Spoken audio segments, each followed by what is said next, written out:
गोविंद के साथ इस एपिसोड की शुरुआत करते हैं। एक विशेष एपिसोड है, पढ़ाई का एपिसोड है और बहुत सारी चीज़ें इनसे पूछी जाएंगी। लीनियर इक्वेशंस, लीनियर पेयर आपका पेयर ऑफ लीनियर इक्वेशंस इनका टॉपिक है। और सीधी शुरुआत करते हैं। कक्षा 10 का हमारा छात्र है और बहुत सारी उम्मीदें हमारी जुड़ी हुई हैं इससे। मार्च में पेपर होंगे, बोर्ड एग्जामिनेशंस, और हम चाहते हैं कि वो करें जो पिछले 7-8 साल से हमारी प्रतीक्षा है उस चीज़ को देखने की। तो सबसे पहले तो स्वागत है। वैसे स्वागत तो हम करते नहीं हैं क्योंकि स्वागत तो बहुत हो चुका है पहले ही। कौन सा इंटरव्यू है सर? पहले 3-4 हो चुके हैं मेरे। जो पिछला वो था क्वेश्चन एंड आंसर सीरीज का फर्स्ट वो था, उसमें भी पहले कंबाइन हुआ है। अच्छा, कंबाइन हुए हैं, इसीलिए तो आप यहाँ पे बैठे हो। उससे सर मेरी हेजिटेशन ठीक हो गई है। अच्छा, हेजिटेशन कम हुई है इसका मतलब। हर उस चीज़ से हेजिटेशन कम हो जाएगी जो आप यहाँ पे आके बैठ के कहोगे, ठीक है। बट अभी भी है आप में थोड़ी सी। आपने पहले ही कहा था कि तेरे 3-4 इंटरव्यू होंगे लगातार। हाँ, क्योंकि हल्का सा ना कभी कभी हमारा ये नेचुरल भी होता है गोविंद। जो नेचुरल चीज़ होती है ना वो काफ़ी दिनों में जाती है। तो जैसे मैं हूँ, मैं भी काफ़ी चीज़ों में बहुत ज़्यादा कम है सिस्टम, तो लेकिन फिर भी मैं ना उस चीज़ को ना प्रयास में हूँ कि मैं उस चीज़ को मिटाऊँ। तो पेयर ऑफ लीनियर इक्वेशंस को चुनने का कारण क्या है? सर वही कि आपने कल शाम उसमें एक्स्ट्रा क्लास में बताया कि आपका सेपरेट होगा, तीनों का सेपरेट होगा इंटरव्यू। मैंने कहा कि ट्रायंगल ले लेंगे। सर आपने कहा कि सेपरेट बनाया ना, आपने पहले इंटरव्यू में कहा था कि अगला अच्छा तो यही चुनोगे आप, हाँ, ट्रायंगल चुनना। अच्छा, उस वजह से ट्रायंगल चुना। तो फिर ट्रायंगल को मैंने इसलिए कहा था कि people say that it is one of the most difficult topics. तो मैंने सोचा कि सबसे पहले अटैक जो करना है किस पे? ट्रायंगल पे। बट मैंने अभी भी डिस्कवर किया है कि केशव को ट्रिग्नोमेट्री लगती है, लेकिन ट्रिग्नोमेट्री का पत्ता हम अगले आने वाले 5-7-10 दिनों में काट देंगे। उसके मन से वो वाला भय भी मिटा देंगे, क्योंकि ट्रिग्नोमेट्री में ऐसा कुछ खास है नहीं है जहाँ तक तुम्हारे सिलेबस का सवाल है। तो पेयर के बारे में पूछते हैं, कोई बात नहीं। ये काफ़ी एक अच्छा टॉपिक है, एक जड़ से जुड़ा हुआ टॉपिक है, क्योंकि ये कई मायनों में बहुत आसान है और कई मायनों में ये हमारे हर सवाल में आ ही जाता है आगे तक। क्योंकि आसान है तो आसान चीज़ों को अगर ना करें तो उसमें इंसल्टिंग भावना भी बहुत बड़ी लेवल पे होती है। मतलब अगर आप 10th में आके एक छोटी सी चीज़ ना कर पाएंगे तो उसकी बेइज्जती भी बहुत तगड़ी वाली फील होगी। इतनी बेइज्जती तब नहीं फील होती जब आप अच्छा टॉपिक चुनते हैं। अच्छे का मतलब थोड़ा सा, लेकिन ये थोड़ा सा हल्का ही है, मैं कंपेरेटिवली मैनर में कह रहा हूँ। तो सबसे पहले तो मैं आपसे ये जानना चाहूँगा गोविंद कि इसका मूल रूप क्या होता है? ax + by + c = 0। अच्छा, इन तीनों को हम खोल के बताएंगे, खोल के बताना है आप। इसमें सर x का जो कोएफिशिएंट है वो a है और y का कोएफिशिएंट b है और c जो है वो कांस्टेंट टर्म है। अच्छा, इसमें 2 वेरिएबल यूज हुए हैं, x और y, वो x और y, इसीलिए 2 वेरिएबल्स में है। वेरी गुड, ठीक है। आगे अगर हम इसमें बढ़ते हैं, और जैसे कि मैंने कहा है इसको हम एक ऐसा फॉर्मेट देंगे, जब आपका ये वाला इंटरव्यू चलेगा तो हम भटक नहीं पाएंगे। हमारे पास में रिटन क्वेश्चंस होंगे बनाए हुए, तो हम सीधा क्वेश्चन पे जाएंगे ताकि नंबर ऑफ क्वेश्चंस उसमें बढ़ सकें। बट अभी तो हाल फिलहाल मुझे ये बनाने पड़ेंगे, थोड़ा सा मोटे मोटे तौर पर मैं आपसे पूछ लेता हूँ। राइट, कहीं पे भी हम अगर 2 लाइन खींचें, जैसे हमारा ये ग्राउंड है या ये हमारी मेज है, तो जो 2 लाइन मैं खींचूंगा वो 3 तरीके से व्यवहार करेंगे। वो 3 तरीके कौन कौन से हैं? फर्स्ट तो इंटरसेक्टिंग लाइन्स होते हैं, कोइंसिडेंट लाइन्स हो सकती हैं। कोइंसिडेंट में क्या होता है? वे ओवरलैप करती हैं एक दूसरे पे। कोइंसिडेंट में होता है और कोइंसिडेंट में होते हैं, ठीक है। और पैरेलल हो सकती हैं। उनके जो मतलब मोटे मोटे तौर पे आप ये कहना चाहते हो कि 2 लाइन का अगर मैं 3 पेयर्स बनाता हूँ तो पहले तो वो कभी नहीं मिलेंगी। 2 लाइन ऐसी हो सकती है जिन्हें हम पैरेलल बोलते हैं। 2 ऐसी हो सकती हैं जो कभी ना कभी मिल जाएंगी। अगर हम लेफ्ट में राइट में उन्हें बढ़ाने की कोशिश करें तो वो उन्हें बोलते हैं इंटरसेक्टिंग लाइंस। और एक वो होती है जो ओवरलैप करती हैं, यानी कि इनफाइनाइटली मैनी सॉल्यूशंस होते हैं उनके, क्योंकि वो हर लेवल पे इंटरसेक्ट करती हैं, यानी एक लाइन के ऊपर एक लाइन होती है। 3 चीज़ें होती हैं, ठीक है। अगर मैं आपको 2 इक्वेशंस दूँ जिनको मैं आपको सरल कर रहा हूँ, a1x + b1y + c1 और a2x + b2y + c2, दोनों का मतलब होता है बराबर 0 के। तो इंटरसेक्टिंग लाइंस का जो रेशो मुझे प्राप्त करना है वो कौन सा रेशो है जो कहता है कि ये इंटरसेक्टिंग लाइंस है? A1/A2 is not equal to B1/B2। आपने तैयारी की है इसके? Yes sir. पक्का। तो A1/A2 is not equal to B1/B2 अगर हम डायरेक्ट निकाल लें तो we can easily see that the lines are intersecting. Intersecting lines. ठीक है। वो किस केस में कोइंसिडेंट लाइंस होंगी?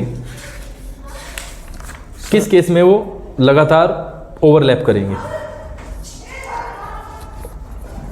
कोइंसिडेंट लाइंस वो A1/A2 equal to B1/B2 is equal to C1/C2। और पैरेलल कब चलेंगे? A1/A2 equal to B1/B2 equals not equal to C1/C2। ठीक। अब इनके सॉल्यूशंस पे आते हैं गोविंद। Yes sir. 3 तरीके के सॉल्यूशंस बताए गए हैं आपके किताब में। पहला है एक ही सॉल्यूशन जिसे हम क्या बोलते हैं? Unique solution. Yes sir. दूसरे होते हैं इनफाइनाइटली मैनी सॉल्यूशंस। और दूसरा तीसरा होता है नो सॉल्यूशन। ये तीनों ही केस कब कब बनते हैं? यूनिक जब सॉल्यूशन एक सॉल्यूशन आता है तब इंटरसेक्टिंग लाइंस में बनता है। ठीक है, infinitely many solution coincident line में बनते हैं। Very good. और नो सॉल्यूशन पैरेलल लाइन में बनता है। ठीक है, पैरेलल लाइंस में नो सॉल्यूशन बनेगा। एक चीज़ और जो हम आपको ग्राफ पे कभी और जब मौका मिलेगा तो ग्राफ देंगे, उस पर बनवाएंगे। 2 तरीके से हम सॉल्यूशंस को निकालते हैं। पहला एल्जेब्रिकली जो हम निकाल ही रहे हैं यहाँ पे, यस सर। और दूसरा ग्राफिकली भी निकालते हैं।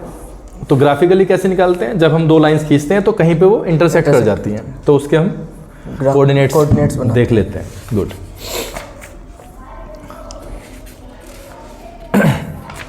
जीरो का पता है कि एक पोलिनोमियल की जीरो क्या होती है? जीरो किसे कहते हैं? मतलब या तो उसके जो जीरो पोलिनोमियल वह है। नहीं, जीरो पोलिनोमियल की बात नहीं कर रहा हूँ मैं, एक जीरो पोलिनोमियल दे रहा हूँ आपको और मैंने कहा कि ये इसकी जीरोज हैं।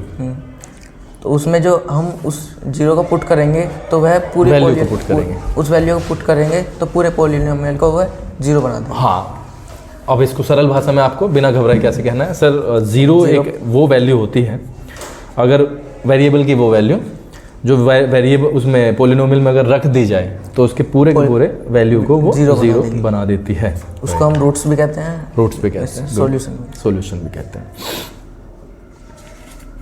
Elimination method, substitution method, basically 2 method चलते हैं हमारे। एक एलिमिनेशन चलता है और दूसरा चलता है सब्स्टिट्यूशन। और ये क्यों चलता है? क्योंकि हमें एक्स और वाई के वैल्यूज निकालने हैं। दोनों में से आपको कौन सा बेटर लगता है, अपने लिए आसान लगता है? सर एलिमिनेशन ही चुनना है सर। एलिमिनेशन अच्छा लगता है सर, कारण क्या है? वो इजी है ना, उसकी वजह से। लेकिन जल्दी हो जाता है सर, उससे जल्दी हो जाता है। सब्स्टिट्यूशन में क्या खास दिक्कत है? सब्स्टिट्यूशन में वो जो सर वैल्यू इक्वेशन की एक्स की वैल्यू निकाल लो पहले, तो पहली इक्वेशन में से, और दूसरी में जो पुट करना उसमें माइनस प्लस की हो जाता है। उसमें सबसे ज़्यादा जो डर है ना वो फ्रैक्शन वाला आता है, क्योंकि जब आप शुरू में निकालते हो ना सब्स्टिट्यूट करने के लिए एक्स के वैल्यू को, तो जो वो टर्म आती है ना ज़्यादातर मौकों पे आती है माइनस उसमें फ्रैक्शन में, और फिर उस फ्रैक्शन को कहाँ पे रखना है? दूसरे वाले, तो तब वो थोड़ा सा ज़्यादा उसमें कैलकुलेशन हो जाती है। हार्ड तो नहीं कहूँगा, हाँ, बट कैलकुलेशन टेंशन ही क्यों लेनी है जब एलिमिनेशन अच्छा है। Yes sir. एलिमिनेशन में आप एक उसको काट देते हो, यस सर, और फिर वो बचता है लड्डू, खाना खाना है फिर, राइट? खाना खाना ही होता है, क्योंकि फिर तो कुछ बचता ही नहीं है सवाल में। 3.3 की अगर हम आगे बात करें तो इसमें वर्ड प्रॉब्लम्स है। Word problems yes sir. कहाँ तक समझ पाते हो भाषा को? सर जैसा कि क्योंकि इक्वेशंस तो तब बनेंगे ना जब भाषा समझी जाएगी, और इक्वेशन नहीं बनेगी तो सब्स्टिट्यूशन और एलिमिनेशन लग नहीं पाएगा। क्योंकि इक्वेशंस ही अगर गलत हो गए हैं तो वो चाहे सवाल आगे सही भी हो जाए उससे क्या फ़र्क पड़ता है, क्योंकि वो गलत ही है। तो आप मुझे बताओ कि कहाँ तक समझ पाते हो और क्या क्या दिक्कतें आती हैं? सर ये तो हर बार होता है कि कुछ शब्द नए आते हैं, उसमें हमें उसकी जो मीनिंग है उसका पता लगाना पड़ता है। जहाँ तक कि मैं सोच पाता हूँ कि मैं इस स्कूल में जब से आया हूँ मेरी ग्रामर बहुत काफ़ी अच्छी हुई है, उससे मैं उसके जो वर्ड प्रॉब्लम है उसको मैं फिर भी कुछ हद तक ठीक कर पाता हूँ। उससे हम जो उसमें दे रखा है वैल्यू दे रखी है जो उसको ठीक इक्वेशन तक बनाने की कोशिश करता हूँ। गुड। तो मैं इसी के बारे में आपसे कुछ चीज़ें पूछता हूँ। The larger of 2 supplementary angles, supplementary angles का आपको पता ही होगा क्या होता है। The larger of 2 supplementary angles exceeds the smaller by 18 degree. 2 supplementary angles हैं, सप्लीमेंट्री में 2 ही एंगल आते हैं। सप्लीमेंट्री का सम कितना बनता है? 90 डिग्री, वो 180 डिग्री। कॉम्प्लीमेंट्री का बनता है 90। तो कहा गया है the larger of 2 supplementary angles exceeds the smaller by 18 degrees. इससे क्या समझते हो आप? जो बड़े लार्जर में हैं एंगल 2, वे 18 डिग्री ज़्यादा हैं। एक ही एंगल है? एक तो छोटा है, एक बड़ा है। एक बड़ा है, तो बड़ा है जो बड़े वाला छोटे वाले से 18 डिग्री ज़्यादा है। तो आप इसको मैथमेटिकली कैसे कहोगे, मान के? या तो उसमें से 18 छोटे वाले में मानो पहले एक, क्या मानोगे पहले, किसको? बड़े वाला x मान लिया, बड़े वाला x माना, ठीक है। छोटे वाला y मान लिया। चलो y मान लिया। जो x है या तो उसमें से 18 डिग्री माइनस करा जाए, ठीक है, या फिर y जो है छोटे वाला उसमें से 18 डिग्री प्लस करा जाए, उसे उसमें प्लस करा जाए। चलो ठीक है, बढ़िया, सही। कुछ चीज़ें बच्चों को परेशान करती हैं। एक ये परेशान करता है, जब हम कॉमिक्स पढ़ते थे बचपन में अपने, तो तब हमने भी फील किया है, जैसे फिर आपके ज़माने में तो नहीं, लेकिन फिर हमारे उसमें सीडी प्लेयर का ज़माना चला, तो उसमें कैसेट्स खरीद के लाते थे पिक्चर देखने के लिए, तो उसका एक किराया होता था पर डे का। उसी तरीके का किराया यहाँ पे लगाया गया है आपकी किताब में भी, लेकिन वो थोड़ा सा अलग है। तो उसमें ये कहा गया है कि कुछ सर्टेन पीरियड के लिए वो फिक्स रहेगा, लेकिन अगर आप उस दौरान तक वापस नहीं कर पाए, सपोज करो 3 दिन के लिए किसी ने कहा कि 50 रुपये लगेंगे, लेकिन 3 दिन के बाद में आप चौथे दिन रखोगे तो 100 रुपये लगेगा, आप उसे कुछ भी माने। आप ऐसे सवालों में कभी दिक्कत आती है कि क्या मानना है क्या नहीं मानना, क्योंकि आपके सवाल दिया भी हुआ है ये। सर जब ये सवाल शुरू में पढ़ते हैं तो काफ़ी दिक्कत आई, और जैसे जब सॉल्व करा तो सही था, सवाल इजीएस्ट था। 7 दिन के लिए मैंने 100 रुपये कहीं पे दिए। Yes sir. कोई कॉमिक्स खरीद के लाया मैं, मतलब किराए पे, और 7 दिन के लिए मैंने उसे दे दिए 100 रुपये दे दिए। उसने फिक्स चार्ज था, उसमें 3 दिन का फिक्स था और 4 दिन का मैंने पर डे के हिसाब से दिया, राइट। फिक्स चार्ज जो था वो था 40 रुपये। 40 तो मुझे देना ही था, तो पर डे का कितना हो गया? टोटल मेरी जेब से 100 गए हैं। दोनों मैंने चार्जेस आपको बता दिए कि फिक्स तो 40 मुझे देना ही था 3 दिन का, 7 दिन मैंने वो कॉमिक्स रखे, तो पर डे के हिसाब से कितने रुपये पड़ा? दिमाग लगाओ। 60 रुपये एक्स्ट्रा देने पड़े उसके। तो 4 दिन फिक्स थे, 3 दिन फिक्स, 3 दिन फिक्स थे, 4 दिन हमें 4 दिन ज़्यादा रखा, 4 दिन के हमें एक्स्ट्रा पैसे देने पड़े 60 रुपये। 60 रुपये, तो पर डे कितना हो गया? प्रतिदिन के हिसाब से 15 हो गया। हाँ 15 हो गया सर। ये सवाल कई बार परेशान करते हैं, तो मैं ये भी पकड़ा सकता हूँ, बट अभी सोच रहे हैं कि थोड़ा सा इमेजिन कर पाओ, थोड़ा सा दिमाग पे और जोर डाल पाओ। एक सवाल आपका आता है फ्रैक्शन का। यस। न्यूमरेटर और डिनोमिनेटर होते हैं उसमें, और कभी कुछ कहता है कि न्यूमरेटर में इतना जोड़ दो, उससे घटा दो तो ये वैल्यू हो जाता है। इसमें क्या फीलिंग आती है? हल्का लगता है कि ठीक है? सर बस उसमें दिक्कत आती है कि वो लैंग्वेज समझने में दिक्कत है। आपको अभी भी दिक्कत है ना? अब दिक्कत नहीं है। एजिस वाले में कुछ दिक्कत होती है, पापा की एज इतनी है, उसकी इतनी है, कभी मानने में वो है कि होती है, वो 3 साल ज़्यादा है, ऐसे उसमें, तो उसमें होती है। अब तो नहीं होती। एक सवाल चलो मैं यहाँ से कहता हूँ आपसे। 5 years hence the age of Jacob will be 3 times that of his son. 5 years ago Jacob's age was 7 times that of his son. What are their present ages? मेरा तो ये मानना है कि आप हर वर्ड को समझते हुए, और जो चीज़ आपको रिक्वायर लग रही है कि मुझे लिखनी है, तो उसे लिखने का प्रयास करें। हैंस का मतलब या अगो का मतलब समझना काफ़ी इम्पोर्टेंट हो सकता है। ग्रामर का क्या चल रहा है आपका शाम के टाइम? सर वो तो अब बीच में छूट गई थी, छुट्टियाँ हो गई थी, वो पेपर चल रहे थे उसकी वजह से। पर अब मैं कोशिश करूँगा कि अब एक भी छुट्टी ना हो। Good, very good approach. जब से सर, तब से पेपर ख़त्म हुए हैं, जब से मैंने कोशिश की है कि एक भी दिन छुट्टी ना हो, और लगातार मैं आ रहा हूँ। हाँ, उसका आपको एक बेनिफिट होगा। Yes sir. उससे हमारी ग्रामर जो है वो अच्छी होगी, और जब कब हम कंपटीशन में बैठेंगे, उससे जो हमारे बोलने की वो है, स्पोकन है, वो अच्छा रहेगा। वो वहाँ पे तो करेगी ही काम, आपको लैंग्वेज को समझने में भी काफ़ी मतलब हेल्प करेगी। तो बीच में आप जो गायब रहे हो, आपका शायद सिंपल वाला भी डिस्टर्ब रहा होगा, कंपाउंड भी डिस्टर्ब रहा होगा इसका मतलब। Yes sir. वो तो सर आपने अब कल मैंने थोड़ा सा wrap up ब्रश कराया अप था। किया है, उसका देखते हैं हम कितना निकलता है, क्या निकलता है, क्या नहीं निकलता। 2 वर्ड्स और हैं जो मैं आपको देना चाहूँगा एट लास्ट, अगर मैं ओवरऑल देखूँ। Consistent pair of linear equations और inconsistent pair of linear equations. Consistent pair of linear equations कौन से होते हैं? जब उस लाइन का सॉल्यूशन हो, जब उनका सॉल्यूशन, yes, sir. और इनकंसिस्टेंट में सॉल्यूशन नहीं होता है। गुड, तो ये आप इसकी पूरी लिस्ट आप तैयार आपने कर ली है इसके अंदर अच्छे खासे ढंग से।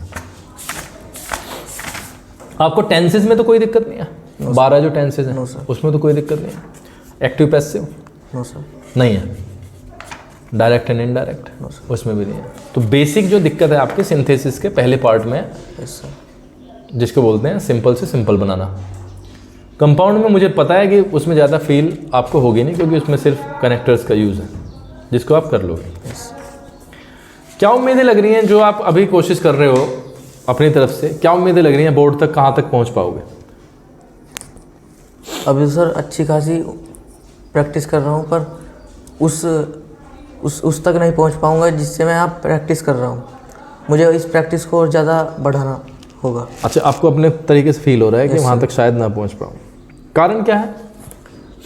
क्या फील होता है अंदर से कि ये प्रैक्टिस बढ़ानी पड़ेगी? सर वो ये टाइम शेड्यूल बनाना पड़ेगा मुझको, और वो जो टाइम है वो ज़्यादा से ज़्यादा मुझे रात को सुबह को देना पड़ेगा। शांति का उसका माहौल चाहिए रहता है ना उस समय। हाँ। आपके माथे पे है तिलक, यस सर। ये कहाँ से इंस्पायर हुए और कारण क्या है? सर बाबा जी से। अच्छा, ठीक है। सुबह पूजा करते हो? Yes sir. किसकी पूजा करते हो? मतलब भगवान की करते हो तो हमें पता है, बट क्या आता है माइंड में? प्रार्थना करते हो जब? आज का दिन अच्छा जाए, मुझे भगवान सद्बुद्धि दो, ऐसे ऐसे। अच्छा, यस सर। हमने यहाँ पे एक चीज़ वो स्टार्ट की है, आपको पता ही होगा, गीता ज्ञान। Yes sir. गीता ज्ञान के नाम से। और इस पे हमने कोई मीटिंग भी नहीं बैठाई कि हमें नाम क्या रखना है इसका, तो वो अपने आप ही अंदर से आया, गीता ज्ञान। क्या सोचते हो उसके बारे में? इससे हमारे सर जो पूर्वज हैं उनके बारे में अच्छा खासा पता चलता है। भगवान श्री कृष्ण के बारे में तो सब ज़्यादातर जानते हैं, पर जो उनकी खासियतें हैं, खूबियाँ हैं, उनके बारे में कुछ कम जानते हैं। वो तो भगवान श्री कृष्ण के नाम से ज़्यादातर जानते हैं सब। हमें उनके मोटे तौर पे जानते हैं। Yes sir. उनके बारे में हमें गहराइयों का पता चलता है। उनके चेहरे पे हमने कभी भी उदासी नहीं देखी। हर समय एक अलग ही तरह का नजरिया दिखा। उससे हमें हर चीज़ का पता चलता है। ना ही उनके अंदर घमंड था कि मेरे अंदर इतनी शक्ति है ऐसे ऐसे, और ना ही किसी चीज़ का वो भेदभाव था। वे हमें एक उस चीज़ के लिए ही प्रेरित करते हैं कि किसी के साथ ना बुरा करो, ना बुरा करोगे तो कोई हमारे साथ बुरा करेगा भी नहीं, और अच्छे मार्ग पर चलते रहो। ऑनेस्टी दिखाओ हर चीज़ में। ऐसे मेरे लिए जो कल का दिन गया और आज का दिन गया, वो जो 25 मिनट की बात कर रहा हूँ जो हमने अंत में किए, यस सर, मेरे लिए बड़े मायने हैं उसके। आप उसके बारे में क्या सोचते हो? जैसे आज का भी सेशन गया है सर, वो समय यूटिलाइज हुआ है, क्योंकि ये भी तो एक शिक्षा ही है। हम कभी कभी हम ऐसा हो जाता है कि हम कहीं गए हैं और वहाँ पे हम इंटरव्यू देने लगे, तो वहाँ पे भगवान के बारे में वे पूछने लगे कि रावण का कैसे वो हुआ और कंस का कैसे वध हुआ, भगवान श्री कृष्ण के बारे में कुछ बताओ। तो इससे हमें बहुत सारी शिक्षा मिलती है। कम से कम हमें अपना बेसिक नॉलेज तो होना ही चाहिए। चलो एक क्वेश्चन पे आता हूँ गोविंद, जो मैंने केशव से भी पूछा। You are having 5 subjects, now you have to tell us the most difficult one that you feel कि सर ये वाला तो डिफिकल्ट है सबसे ज़्यादा, 5 में से। SST और साइंस। SST और साइंस। तो अगर मैं इन दोनों में से पूछूं तो साइंस। जहाँ तक मैं सोच पा रहा हूँ SST का नाम आपने लिया है, तो मैं फिर से एक ही बात कहूँगा, writing skills. Yes, writing skills है उसमें। जिस दिन आप उसमें कॉन्फिडेंट महसूस कर पाए, उस दिन SST आपके बाएं हाथ का खेल होगी। क्योंकि जब हम पढ़ते थे तो SST सबसे हल्का सब्जेक्ट होता था, क्योंकि उसमें बना बना के लिखना होता है। Yes sir. जबकि हिंदी में और इंग्लिश में पूरा एक्यूरेट लिखना होता है। अलंकार के बारे में सपोज करो हिंदी में लिखना है, तो आप बना के क्या लिख सकते हो? उसकी डेफिनेशन, परिभाषा तो लिखनी पड़ेगी आपको। मैंने कहा कि इसके बारे में लिखो और आपको ये पता है इसका निश्चित आंसर है, तो ये निश्चित ही लिखना पड़ेगा। लेकिन अगर मैं कहूँ आपसे कि आप बेरोजगारी के मुद्दे पर कुछ लिखो, बना के लिखना पड़ेगा, वो तो बना के आप लिख सकते हो। Yes, sir. तो वहां पर नंबर कटने के चांसेस तो होते हैं, लेकिन उस लेवल पे नहीं होते कि वो पूरा पूरा नीचे आके गिर पड़ेगा। तो SST is considered to be one of the easiest subjects, but वो राइटिंग स्किल्स जितना लिख सकते हैं। और रीडिंग वाली आपको थोड़ी सी पालनी पड़ेगी, अपनी आदत बढ़ानी पड़ेगी। रीडिंग आप अगर आप जितना ज़्यादा करते हो उतना ज़्यादा थॉट्स हमारे पास में आ जाते हैं। ईजीएस्ट हिंदी। ओके। मैथ को कहाँ पे रखते हो? मीडियम है sir. Medium. Yes sir. Math में सबसे ज़्यादा टफ क्या लगता है? सर ट्रिग्नोमेट्री का वो लास्ट वाला पोर्शन। ट्रिग्नोमेट्री का लास्ट वाला पोर्शन, ठीक है, प्रूविंग वाले सम्स, उसको ख़त्म करेंगे। और easiest quadratic equation. Quadratic equation easy लगती है? Yes sir. मूल रूप क्या होता है क्वाड्रेटिक इक्वेशन का? ax² + bx + c = 0। अच्छा, तो आपसे तो उसके बारे में पूछ लिया जाता तो बता देते आराम से, क्योंकि वो तो इजी है। कैसा लग रहा है आज यहाँ पे बैठ के? सर बहुत अच्छा लग रहा है कि मेरे 3-4 इंटरव्यू होने के बावजूद भी जब मेरा शुरू का इंटरव्यू हुआ तो उसमें ज़्यादा हेजिटेशन थी, कप आप जा जाती, वो उस तरीके से नहीं बोला जा रहा था। आज उस पर बहुत ज़्यादा वो है, बेनिफिट हुआ मुझे उससे। जैसे कि इंटरव्यू मेरे ज़्यादातर हो चुके हैं, 3-4 इंटरव्यू अब इस वाले सेशन में भी हुए और आज कंडक्ट कराया आपने, मुझे बहुत अच्छा लग रहा है सर। गुड। और आपने उस दिन स्कूल का एक बहुत बड़ा काम किया। आप तीनों ही थे और 8वीं के भी बच्चे थे। सुबह 5 बजे उठ के वो चीज़ करना इज़ अ ग्रेट थिंग, तो उसके लिए थैंक यू। वो चीज़ जब हम करते हैं, कई बार हम नहीं जा पाते तो आप लोग करते हैं, but it's a matter of great pride, क्योंकि वहाँ पे हम चीज़ों को मैसेज के रूप में सामने लाने की कोशिश कर रहे हैं, राइट। आगे के दिनों में आप क्या सोचते हो, किस तरीके से आप इन बच्चों को बीट कर पाओगे जो कि आपके कॉम्पिटिटर्स हैं? दोस्त हो सकते हैं, बट वो अगर आप एग्ज़ाम में बैठोगे तो आपके सामने ही खड़े हैं, तो ऑब्वियस है सबसे ज़्यादा नंबर लाने की आपकी इच्छा होगी। तो क्या स्ट्रेटेजी है आपके माइंड में, रणनीति? वो तो सर सबकी होती है कि मेरे अच्छे से अच्छे मार्क्स आएँ और मैं इसको पछाड़ दूँ, पीछे कर दूँ इसको। पर उस तरीके से मुझे स्टडी करनी पड़ेगी। अच्छे से अच्छे मार्क्स लाने के लिए मुझे ज़्यादा टाइम यूटिलाइज करना पड़ेगा, बैठना पड़ेगा, कि अपने मन में दृढ़ निश्चय करना पड़ेगा कि आज ये टॉपिक कंप्लीट करना ही है, तभी जाके कुछ होगा। अगर मैं दृढ़ निश्चय कर लेता हूँ तो ये सारी प्रॉब्लम दूर हो जाएंगी। गुड। कितना हुआ है? अच्छा, काफ़ी बड़ा हो गया ना। मुझे भी अच्छा लगता है।